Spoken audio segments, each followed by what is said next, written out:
Hello friends, today we will discuss about anaemia. सबसे पहले हम बात करते हैं एनीमिया होता क्या है। Anaemia is medical condition in which decrease the level of HB and RBC cell. It is known as anaemia. It means RBC cell का जो लेवल है वो डिक्रीज हो जाता है, एज वेल एज हीमोग्लोबिन भी कम हो जाता है। It is known as anaemia. उसे हम क्या कहेंगे? एनीमिया।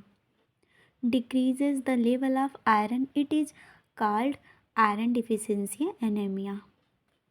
जब आयरन का लेवल हमारी बॉडी में बहुत ही कम हो जाता है तब इस कंडीशन में हमें एनीमिया देखने को मिल सकता है।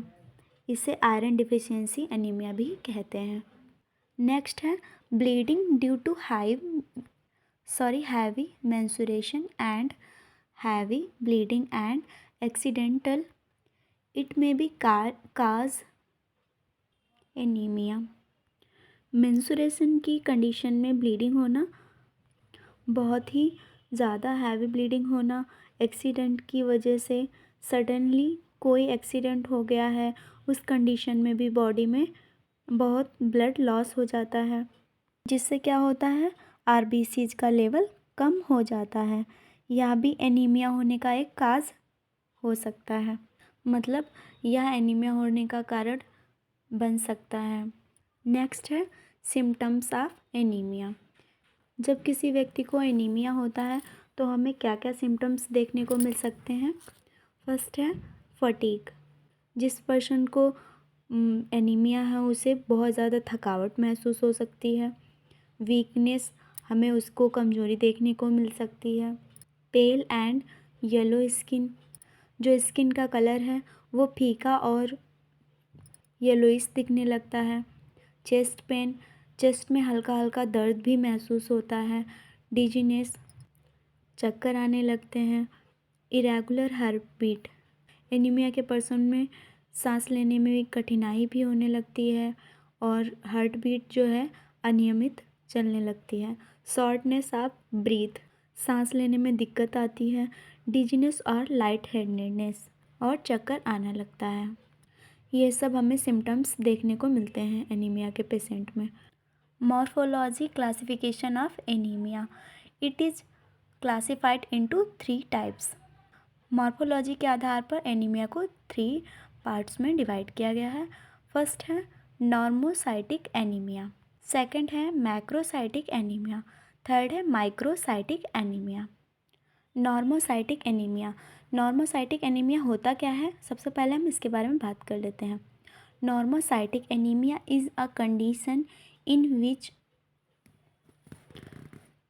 RBC has normal shape and size but decrease the number of RBC and reduce the level of hemoglobin.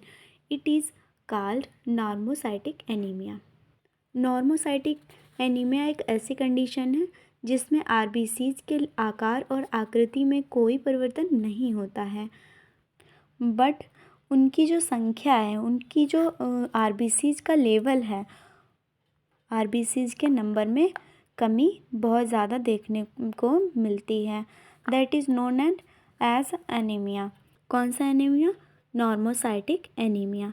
Site का मीन्स सेल, नॉर्मो का मतलब होता है नॉर्मल, मतलब कोशिका का आकार समान रहता है पर उनकी संख्या में कमी आ जाती है।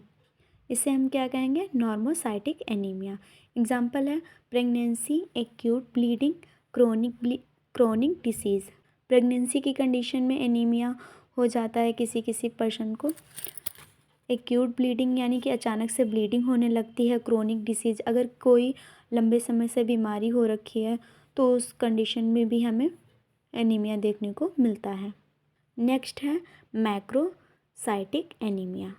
Macrocytic anemia is a condition in which increase the size of RBC and reduce the number of RBC or level of hemoglobin. It is called macrocytic anemia.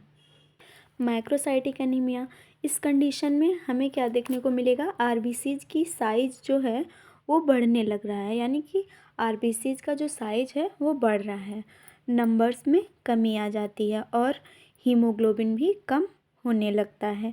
इसे हम क्या कहेंगे, मैक्रोसाइटिक एनीमिया। एग्जाम्पल है मेगैलोब्लास्टिक एनीमिया। इसका example बहुत ही important रहता है, कई सारे एग्ज़ाम्स में पूछा भी जाता है। नेक्स्ट है माइक्रोसाइटिक एनीमिया।